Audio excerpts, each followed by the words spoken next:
verso 10,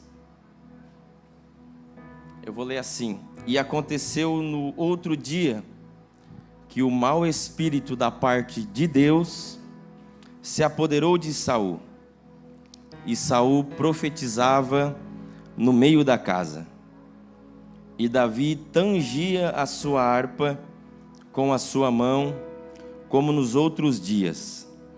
Saul, porém, tinha uma lança na mão, e Saul atirou com a lança, dizendo: Encravarei a Davi na parede. Porém Davi se desviou dele por 2 vezes. Verso 12: E temia Saul a Davi, porque o Senhor era com ele, e se tinha retirado de Saul. Antes de você assentar, se você puder repetir após mim, por favor. Vamos lá. Deus, acho que pode ser mais forte, não escolhe pessoas perfeitas. Deus é especialista em escolher improváveis. Se tiver um improvável do seu lado, cumprimente ele antes de você assentar, dando glória a Deus, aleluia. Esteja à vontade.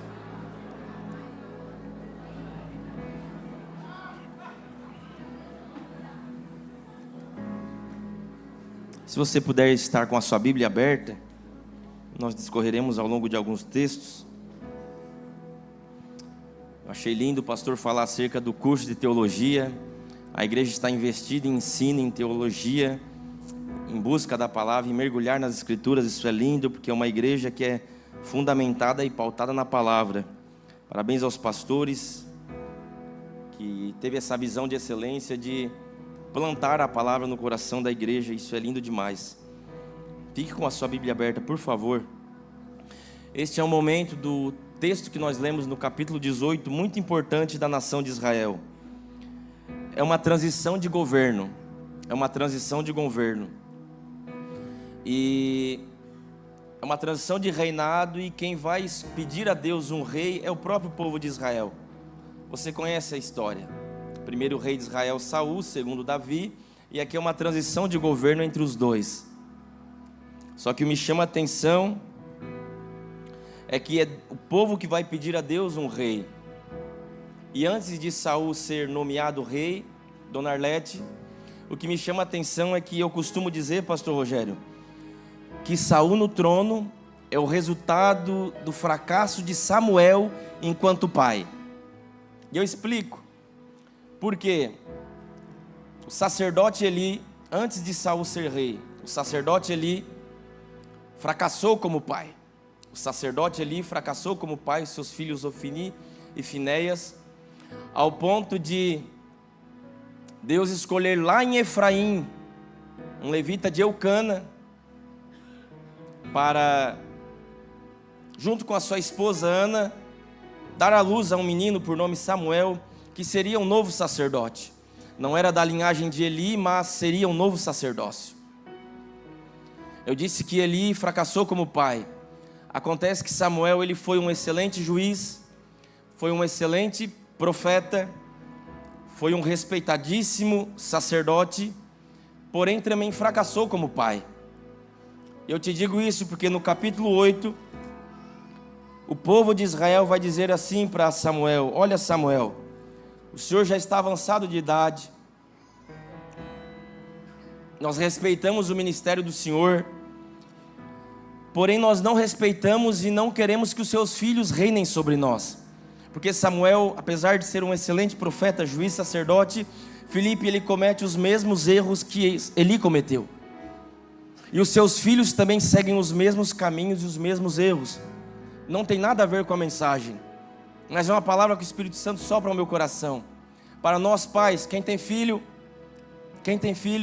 nós pais, tomarmos esse cuidado, porque às vezes, preocupados em corrigirmos os filhos de Eli, esquecemos de tratar dos nossos próprios filhos.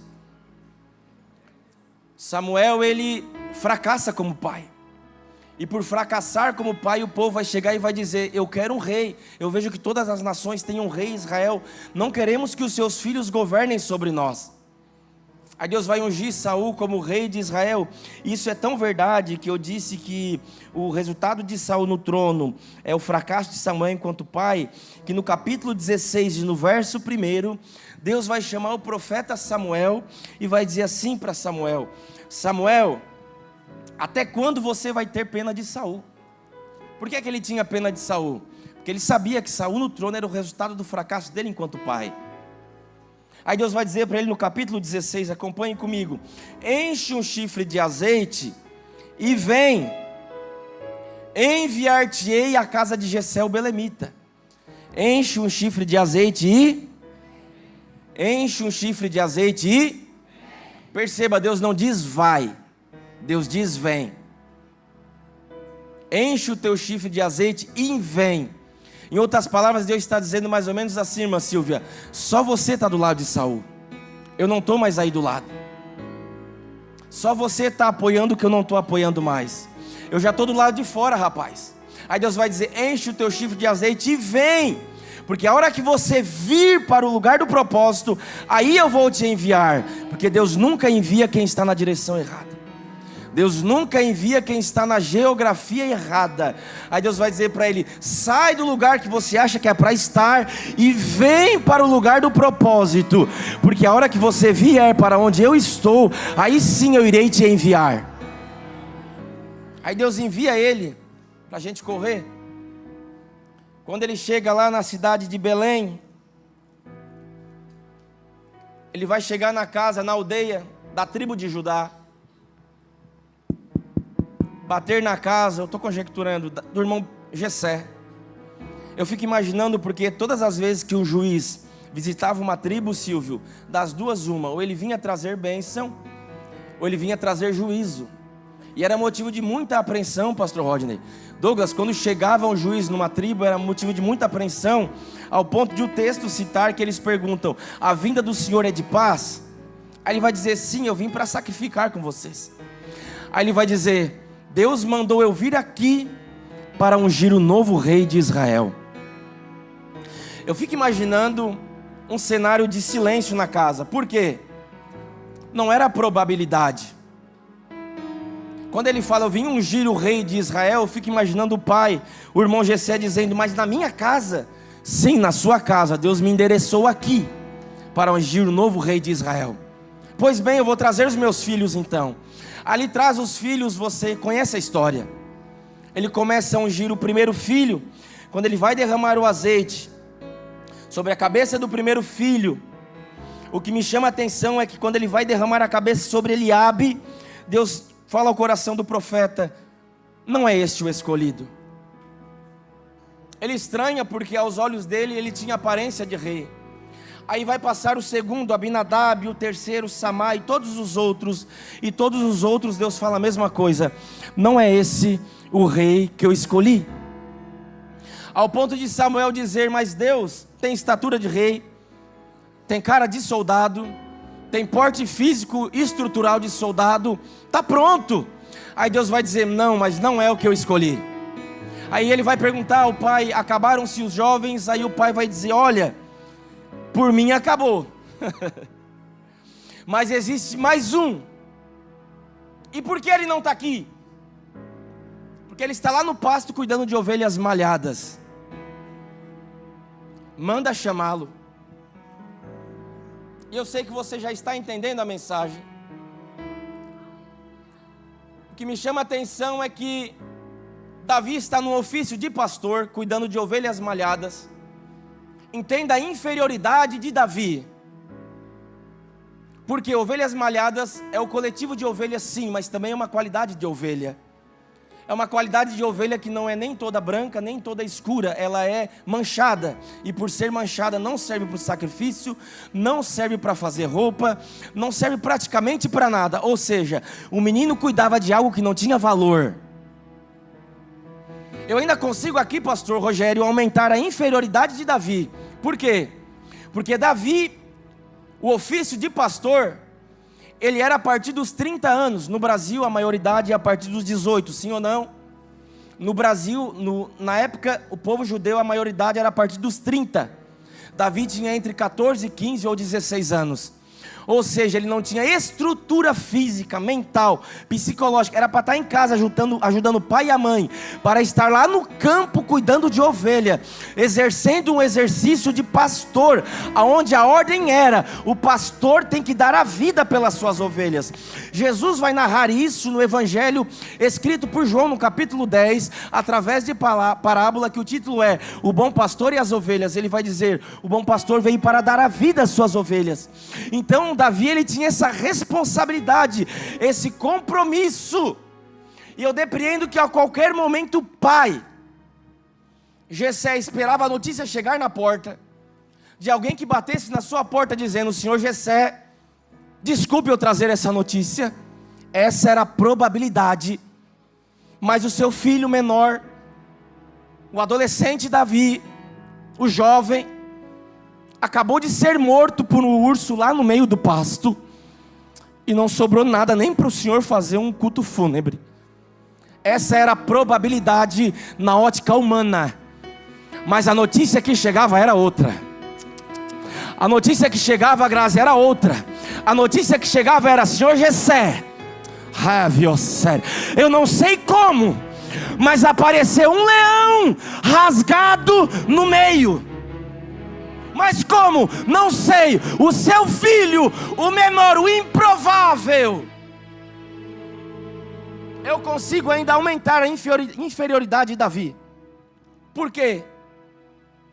Ele tinha uma deficiência de pigmentação na pele, que dentre uma pessoa em 1 milhão poderia nascer assim, na época. Hoje a ciência explica o que é um ruivo, mas na época não. Diante de os judeus era deficiência. Eu vou trazer um português talvez chulo, mas bem atual. Ele era tido como esquisito. Esquisito. As pessoas olhavam para ele atravessado, porque ele era esquisito. Ele era o menor da casa, exercia um ofício que não tinha estrutura para exercer, e cuidava de ovelhas que não tinha valor. Vou aumentar a inferioridade de Davi. Por quê? Eu depreendo que ele não tinha o direito nem de se assentar na mesa com seu pai e com os mais velhos, ao ponto de o salmista dizer: prepara-te uma mesa na presença dos meus inimigos. Aí Deus usa a boca do profeta Samuel: ninguém se assenta, manda chamar o esquisito, e ninguém se assenta na mesa antes de o menor chegar. Eu fico imaginando o pai querendo sentar na ponta da mesa, e o profeta: desculpe, mas nem o senhor se assenta antes de o esquisito chegar. Davi era improvável, Davi era cheio de defeito, mas foi o menino que Deus escolheu. Quando ele entra na casa, eu fico imaginando o rosto dos irmãos em pé ao redor da mesa, esperando o menor chegar. Quando ele chega na casa, eu imagino o profeta falando: agora vocês podem sentar para a janta. Aí Deus vai dizer para ele: pode ungir. Unge, porque esse será o novo rei de Israel. O profeta pega o chifre de azeite e derrama sobre a cabeça de Davi. Ele não molha, ele derrama. E quando ele derrama, acompanhem comigo no texto, capítulo 16 e o verso 13. Quando ele derrama o azeite sobre a cabeça de Davi, o texto vai dizer que imediatamente,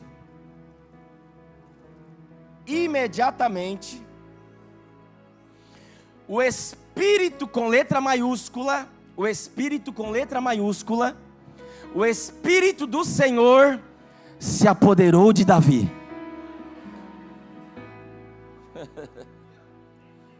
Eu vou liberar para quem tem desejo de receber. Não foi escolhido, mas foi ungido. Não foi projetado nem pela própria casa, mas foi ungido. Não foi escolhido pelos familiares, por parente, não foi escolhido pela sociedade, mas foi ungido. Não tem cara de rei, mas tem unção. Não tem estatura de soldado, mas tem unção. Não tem cara de rei, não tem cara de forte, mas tem unção e foi escolhido por Deus. Você tem consciência disso? Que Deus apontou o dedo para você e decidiu investir na tua história. vitória. Fala para o irmão que está do seu lado, não foi outro, foi você que ele escolheu.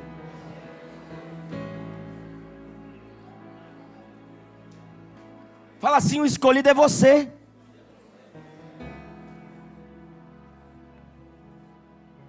Talvez você escutou alguém dizer isso para você. Não era nem para ter nascido. Ramanaia, sério. A irmã testemunhou aqui na vigília que ela na infância tinha uma doença incurável. Talvez algumas pessoas poderiam dizer, cadê a irmã, ela está aqui? Talvez algumas pessoas poderiam dizer para ela e falar assim, olha, isso aí é para a morte. Sério. Mas eu tenho certeza que tinha uma mãe, uma avó, alguém levantando o ombro dela, de joelho dobrado, dizendo, não, isso aí é para a glória de Deus. Talvez alguém disse para você, não era nem para ter nascido, você foi um acidente, você é resultado de um acidente. Não, o céu olhou para você, Deus apontou o dedo para a tua história e decidiu ungir a tua vida. Você é ungido, você é ungida por Ele.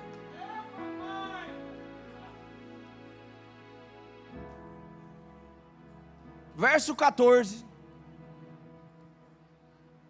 Quando Davi é ungido, o Espírito com letra maiúscula se apoderou dele, sim ou não? Verso 14. E o Espírito com letra maiúscula, o mesmo que se apoderou de Davi, se retirou de Saul. Então entenda, no momento que o Espírito com letra maiúscula se apoderou de Davi, o mesmo Espírito saiu de Saul. Aí o texto vai dizer que um Espírito com letra minúscula, mal da parte do Senhor, sério, se apoderou de Saul. Irmãos, era a hora que Saul rangia dente, ficava atribulado, perdia suas faculdades mentais, perdia a sua sobriedade. Era o momento em que Saul queria matar todo mundo que estava na frente dele.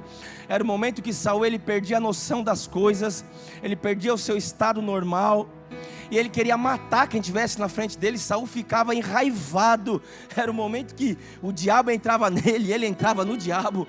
Ele ficava doido, querendo matar todo mundo, ao ponto de um dia, um dos servos chegar e falar assim, coloca por favor o verso 18. Eu conheço um menino,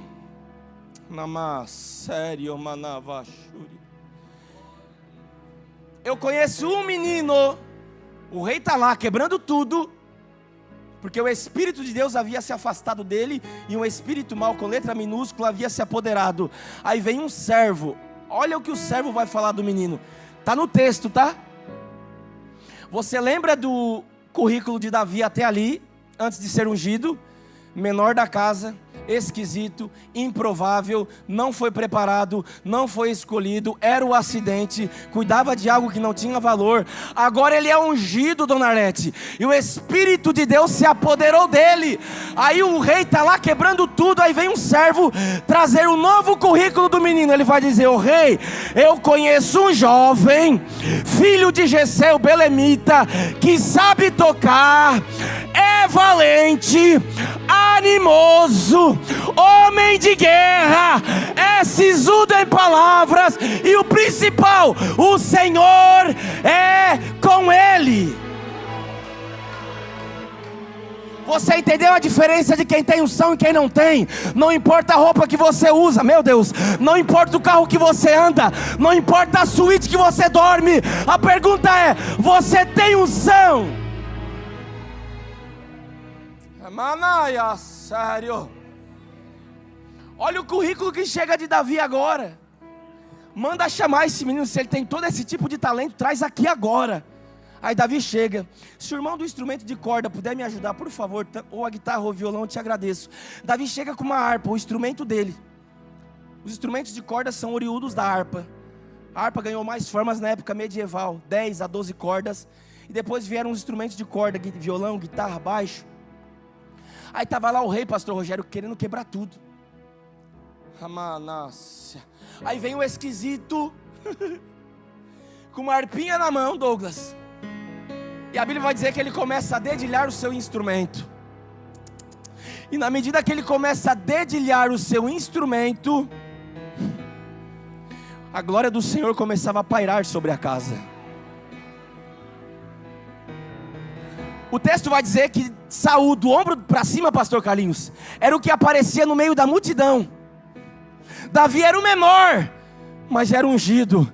Saul parava o trânsito. Não adianta parar o trânsito, não parar o coração de Deus. Saul parava o trânsito, mas não parava mais o coração de Deus. Davi não aparecia do ombro para cima, mas a hora que pegava o seu instrumento, a sua harpa, entregava a sua adoração, a glória de Deus descia sobre a casa. Eu acho lindo o texto que dizia que ele tangia a sua harpa, porque tocar e tanger é diferente. Na medida que ele tangia o seu instrumento, o espírito mau da parte do Senhor ia embora. E Saul recuperava as suas faculdades mentais, a sua sobriedade. Ele voltava a ter as suas razões normais. E todas as vezes que o espírito mau voltava, Davi ia lá, tocava a sua harpa, e de tal modo ele voltava às suas faculdades mentais. Até o momento que chega um momento importante na nação de Israel, que é o momento em que os filisteus vão atacar. E eles têm uma arma nuclear, se é que podemos dizer que é um gigante. E esse gigante começa a afrontar o povo. Você conhece a história, ao ponto dele vir correndo. Eu preciso pincelar só isso aqui. Eu pulo essa parte, mas só pincelar o 17 e o 22. Por quê? Davi, ele foi para levar marmita para os irmãos na batalha. Ele não foi para lutar, Felipe. Ele foi para levar queijo. Era o esquisito, era improvável. Porque ele foi ungido, pregador. Mas ele não foi ungido, ele não tocava e o espírito mal saía. Por que ele não foi para o trono? Porque nem sempre quando Deus te unge, você vai ficar em evidência. Às vezes Deus vai te usar e você vai voltar para o pasto. E o segredo está em você saber obedecer, entender a hora de subir ao trono. Tem hora que Deus vai ungir a tua vida, te entregar uma palavra profética, algo acerca do teu futuro, do teu ministério, e você pensar, eu estou pronto. Não, você não está pronto, é hora de voltar para o pasto. E agora estou pronto. Não, vai lá levar queijo. Aí vem o pastor Rogério e fala assim, agora você vai lá levar o queijo, levar a marmita, levar lá o queijo da dona Arlete. Ele foi levar o queijo. Quando ele chegou lá, olha o que diz o texto, o verso 22, capítulo 17 e o verso 22. Olha o que diz o texto. Eu acho lindo demais, porque o texto vai dizer assim: deixou o que ele havia trazido, Davi deixou a marmita com os oficiais, a bagagem toda ali, e correu para a batalha. Pastor Carlinhos, fazem 40 dias que está todo mundo correndo da batalha. Fazem 40 dias, Felipe, que está todo mundo fugindo da batalha. Aí vem o menor, mas é ungido. Vem o esquisito, mas é ungido. Onde é que eu deixo isso aqui que mandaram eu trazer? Deixa lá. Ele deixou e correu para a batalha. Você está entendendo o que é estrutura emocional, estrutura espiritual? É o que Deus está derramando sobre a nossa vida hoje. Você vai parar de fugir da batalha, meu Deus. Você vai parar de fugir das guerras. Você vai parar de fugir daquilo que te afronta. Deus está te dando estrutura hoje, física, psíquica, emocional, espiritual, para você avançar contra a batalha. E as portas do inferno não prevalecerão. Aí ele mata o Golias, você conhece a história, aí vai ter um novo cântico em Israel. As mulheres vão cantar. Elas pegam a dufe, os tamborim, começam a tocar, a dançar. E elas vão dizer: Saul matou milhares, mas Davi matou? Esse povo gosta de Bíblia demais, pastora Glaucia. Saul matou 1000, mas Davi matou 10.000. Gente, o elogio na vida de Saul, o ungido, não mudou nada. Mas na vida de Saul, o invejoso, imediatamente ele marcou um X nas costas do menino. Porque a partir daquele momento ele teve Davi por suspeito e desejou matá-lo. Perceba, o elogio na vida do invejoso mudou tudo, mas o elogio na vida do ungido não mudou nada. Você sabia que a gente é provado no elogio? Você sabia que a gente é provado no elogio? A conta bancária que você tem, na vida do invejoso muda ele, mas na vida do ungido não muda absolutamente nada. O carro que você anda, se você é ungido, não muda nada, a glória é para ele, tudo é dele. A casa que você tem na vida do invejoso muda muita coisa, mas na vida do ungido não muda nada. Toda honra, toda glória sejam dadas a ele. Ele é tomado por suspeita e Saul quer matar Davi. Aí aqui está o texto que nós lemos, capítulo 18 e o verso 10.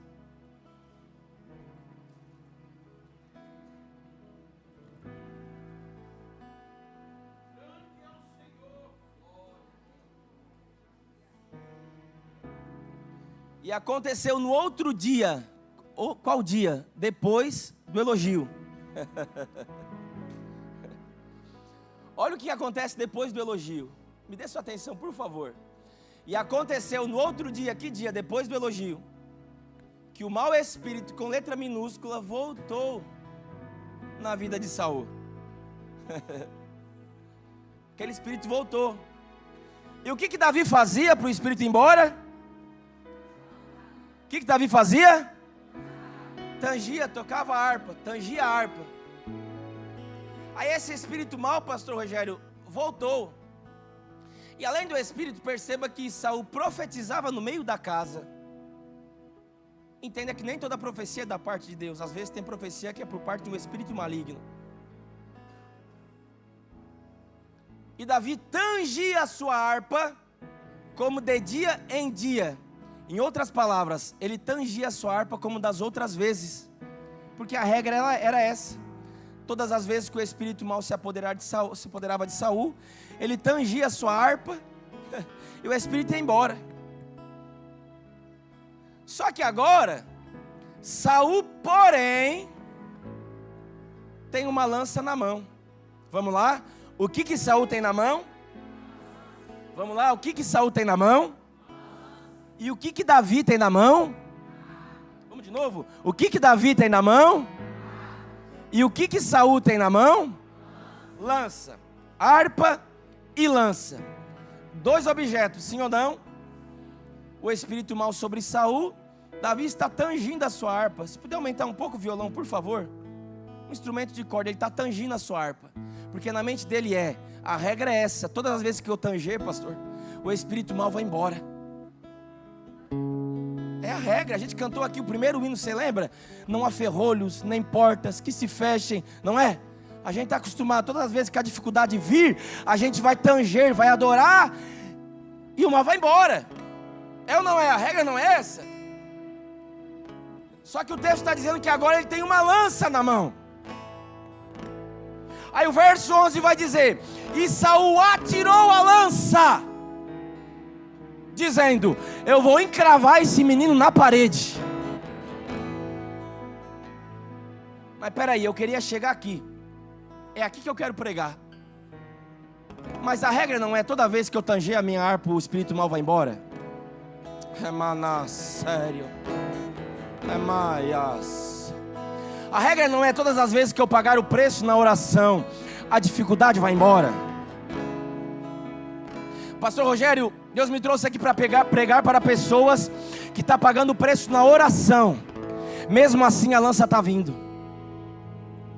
Tem pessoas aqui nessa noite que estão colocando um aparelho de celular para despertar na madrugada, propositando oração na madrugada, mesmo assim a enfermidade bateu na porta. Eu estou pregando para pessoas que estão pagando o preço do jejum na oração, e mesmo assim o luto bateu na tua porta. E eu sou péssimo para dar tema de mensagem, a minha esposa sabe.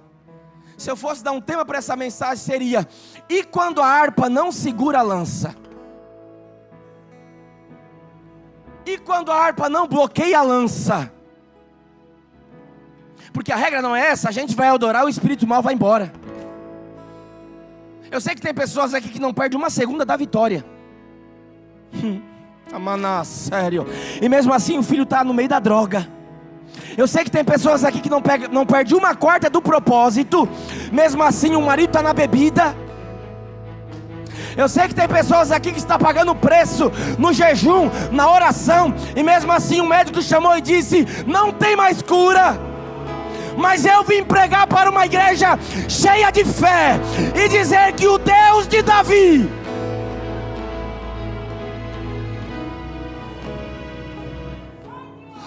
séria. E quando a tua adoração não segura a lança? Amanaia, sério. Avaramícia. E quando o teu devocional não segura a dificuldade? Rémio, séria. Pregador, eu acordo de madrugada para orar, mesmo assim está difícil, Só que olha o que me chama a atenção no texto, no verso 11. A lança saiu, o que Saul tem na mão? E o que Davi tem na mão? A lança saiu da mão de Saul, Douglas. Agora acha no texto ela pegar Davi. Acha no texto a lança acertar Davi. Porque a lança sair da mão do inimigo é uma coisa. Mas pregador, vai. Jesus disse: no mundo tereis. Em outras palavras, Jesus está dizendo assim, Alessandra: no mundo tereis lanças. Remácia. Vai ter muita lança, mas elas não me pegaram e não alcançarão vocês também. Porque está no texto que de repente, porém, Davi se desviou. E perceba, desviou dele. Não foi da lança, foi dele. Porque o problema não está na lança, é de quem manda, é de quem joga. Não adianta você só desviar da lança, tem que desviar de quem joga a lança. Se desviou dele. Eu fico imaginando e conjecturando, pastora Glaucia, Saul lançando a lança para Davi. E o Davi? E ele disse: eu vou jogar e vou encravar esse menino na parede. Jogou a segunda, e ele? Jogou a terceira. Lembra daquele filme Matrix? Quem é que assistiu Matrix há uns 20 anos atrás? Você vai revelar a idade. Isso aí Davi já tinha inventado lá atrás. Jogou a quarta. Jogava para a direita, ele ia para a esquerda. Jogava para a esquerda, ele ia para a direita. É por isso que ele vai escrever o salmo dizendo: pode levantar 10 mil de um lado, 1000 na direita, mas ela não te...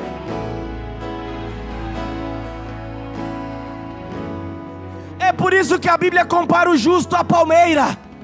A palmeira, quando vem a tempestade, o vento forte, ela enverga, ela vai lá embaixo, ela torce. Quando vem a forte chuva, a tempestade, ela encosta. Mas a hora que a tempestade vai embora, ela está em pé de novo. Você é igual a palmeira não foi feita para quebrar. Você não foi feito para quebrar. Você foi feito para permanecer.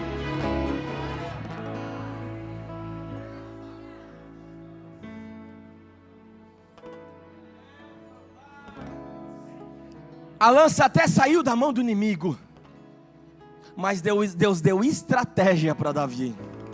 Mas sério. Sabia, pastor Rogério? Todo dia o inimigo manda lança contra esta igreja, mas Deus está plantando estratégia. Séria. Na mente da liderança desta igreja. Estratégia. Versatilidade para desviar da lança do inimigo. Seta alguma alcançará a tua casa. Eu estou profetizando, tá? Praga alguma, seta alguma alcançará teu casamento. Lança alguma vai atingir os teus filhos. Ramácia. O irmão pegou lá atrás, lança alguma vai atingir o teu casamento. A tua empresa, irmão. A tua empresa, seta alguma vai atingir o teu negócio. A tua casa é do Senhor. Os teus filhos são do Senhor. Os teus netos são do Senhor. Teu ministério é do Senhor.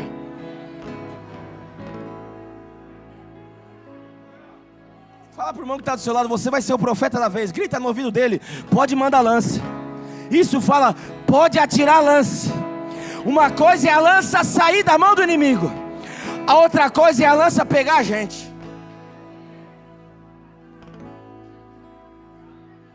Porque a gente passa a se cobrar, pastora Glaucia.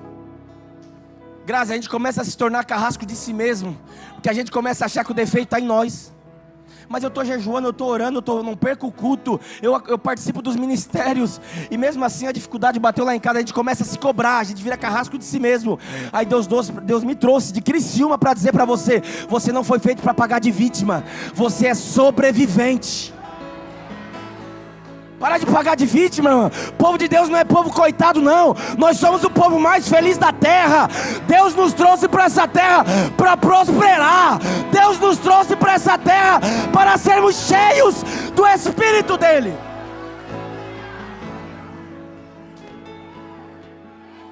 Para de achar que o defeito está em você. A lança é permissão de Deus. Deixa vir uma coisa, é vir outra coisa e acertar você. Agora me dê sua atenção. Eu caminho para concluir.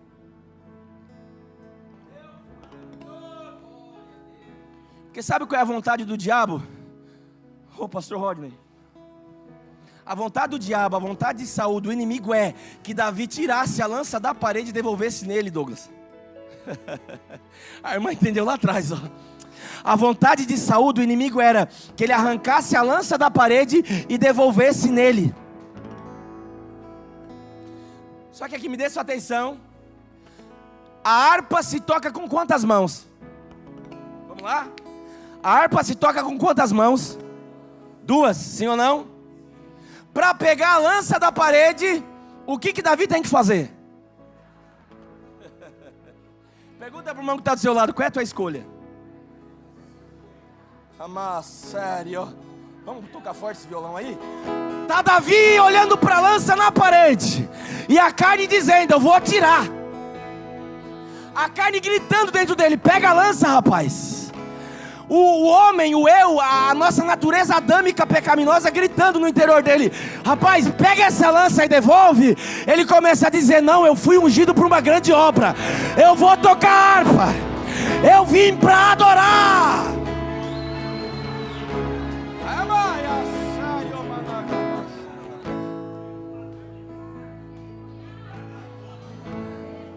Deus não te chamou para devolver lança.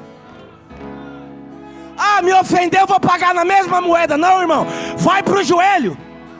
A igreja não foi chamada para devolver lança. A igreja foi chamada para tocar harpa. Mas me ofendeu lá, pastor, vou devolver, vou dar o troco. Não vai não, vai para a oração. Mas mexeu com meu filho, olha, mexe com meu filho para ver. Não, irmão, vai tocar harpa.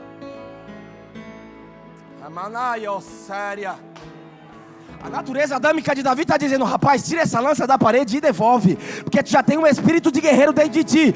Ele pensa consigo: eu não posso, eu não fui ungido para devolver lança, eu não fui ungido para devolver ofensa, eu não fui ungido para devolver palavra torpe, eu não fui ungido para devolver palavra de baixo calão, eu não fui ungido para ofender ninguém, eu fui ungido para adorar.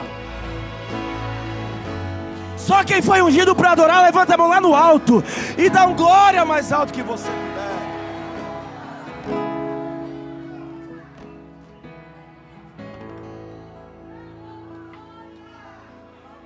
Pode tocar forte, filho. Hamas, Alemaias.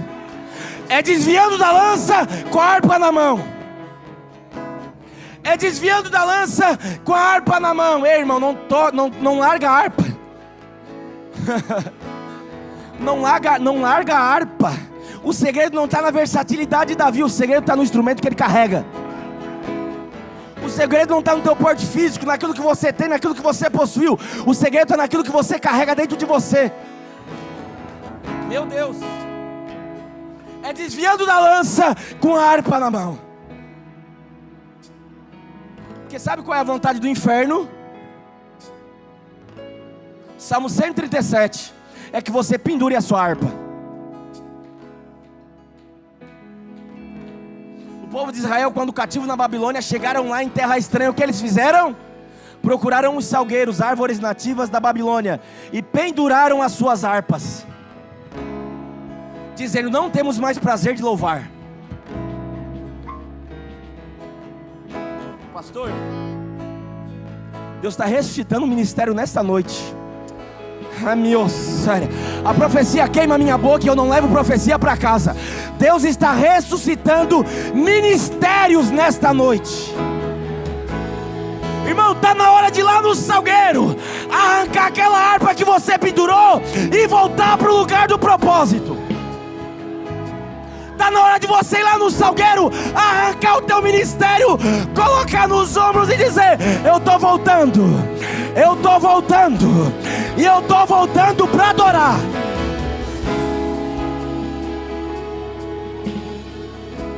Os babilônicos vão dizer: cantem agora os hinos que vocês cantavam em Jerusalém. Cantem o hino que vocês cantavam em Jerusalém.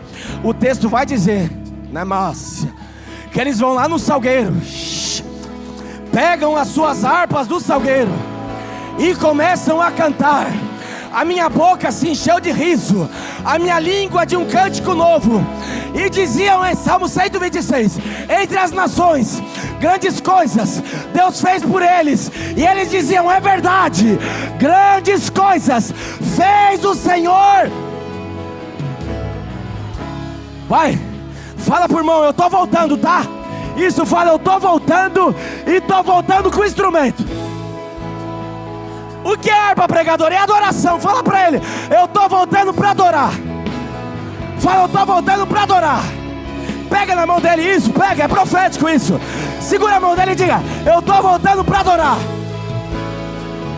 É, meu, sério.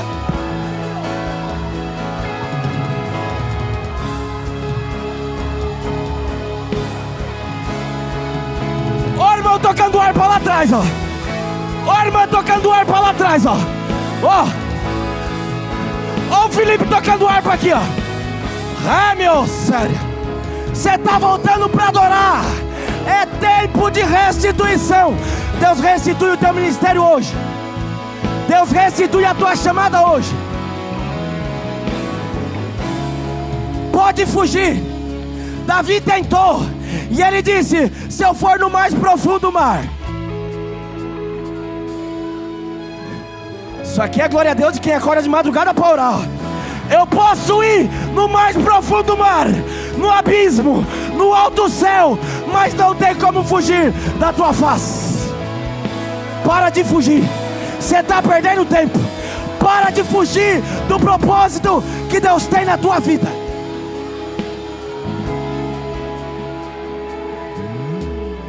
Você vai perder tempo até quando?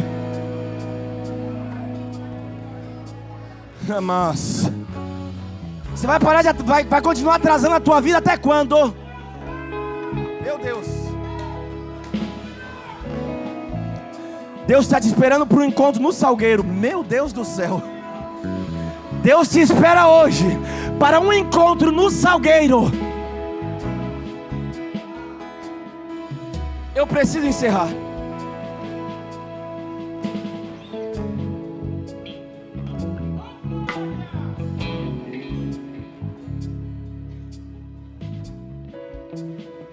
Em 2019, Douglas, 19 para 20.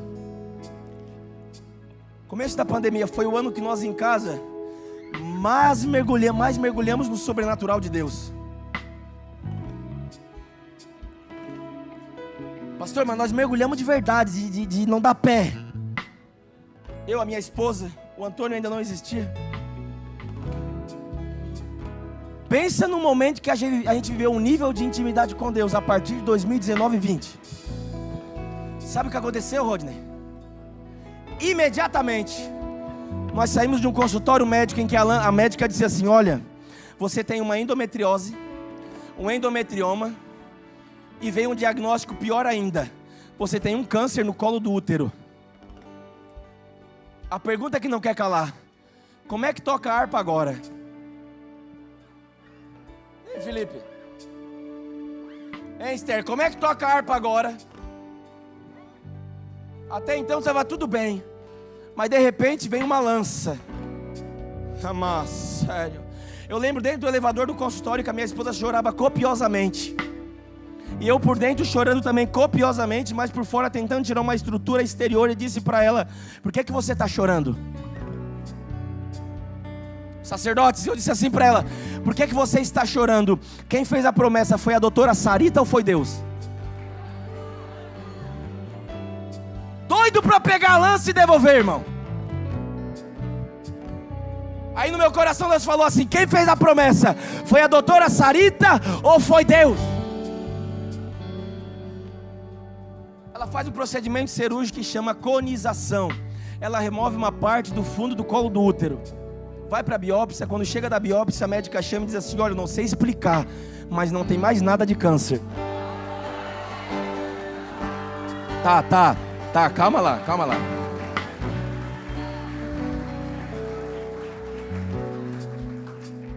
Mas é o seguinte, aí vem outra lança. Não crie expectativas acerca de gestação. Porque se por um milagre ela usou essa palavra, tá, irmão? E a hora que ela falou essa palavra, eu fiz isso aqui, pastor, ó. Você entende quando uma palavra liberada do altar, isso aqui é poder, você não pode deixar passar, você tem que segurar com força, com fé? Ela disse: por um milagre eu fiz isso aqui, ó. A tua esposa engravidar, o bebê vai nascer prematuro.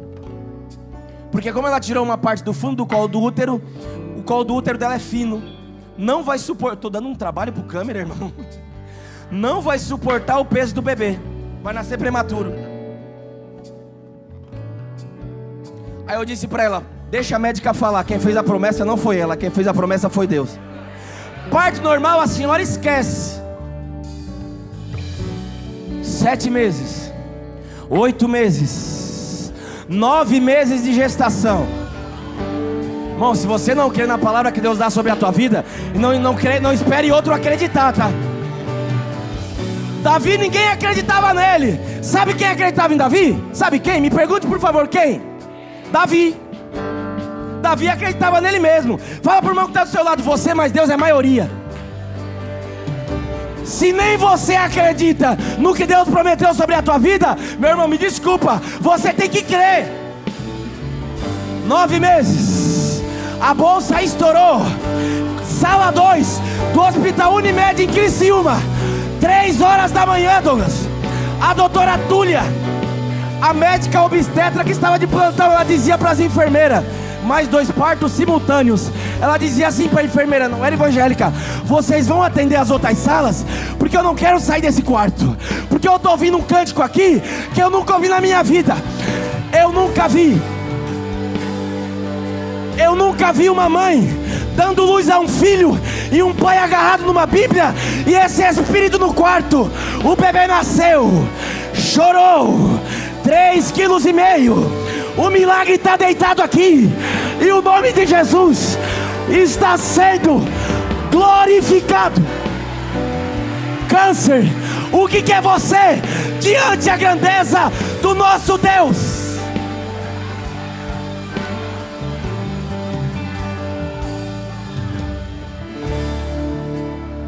O Antônio tem 10 meses de vida. Nós vamos lá no consultório da doutora Sarita. A hora que ela viu, ela ficou espantada. Ela assim: meu Deus, esse Deus de vocês não é gente. Não é gente. Bom, Deus não é gente não, tá? Fez um novo exame e chamou minha esposa: olha, como eu já sei que o milagre já aconteceu, eu vou falar isso aqui até com naturalidade. Isso aqui é para você dar agora com as 2 mãos lá em cima. Não tem mais endometriose, não tem mais endometrioma. Pode ter o 2º, o 3º, 4º. Meu Deus, eu estou tentando pregar para você que o que é essa lança que veio na tua direção diante da grandeza do nosso Deus?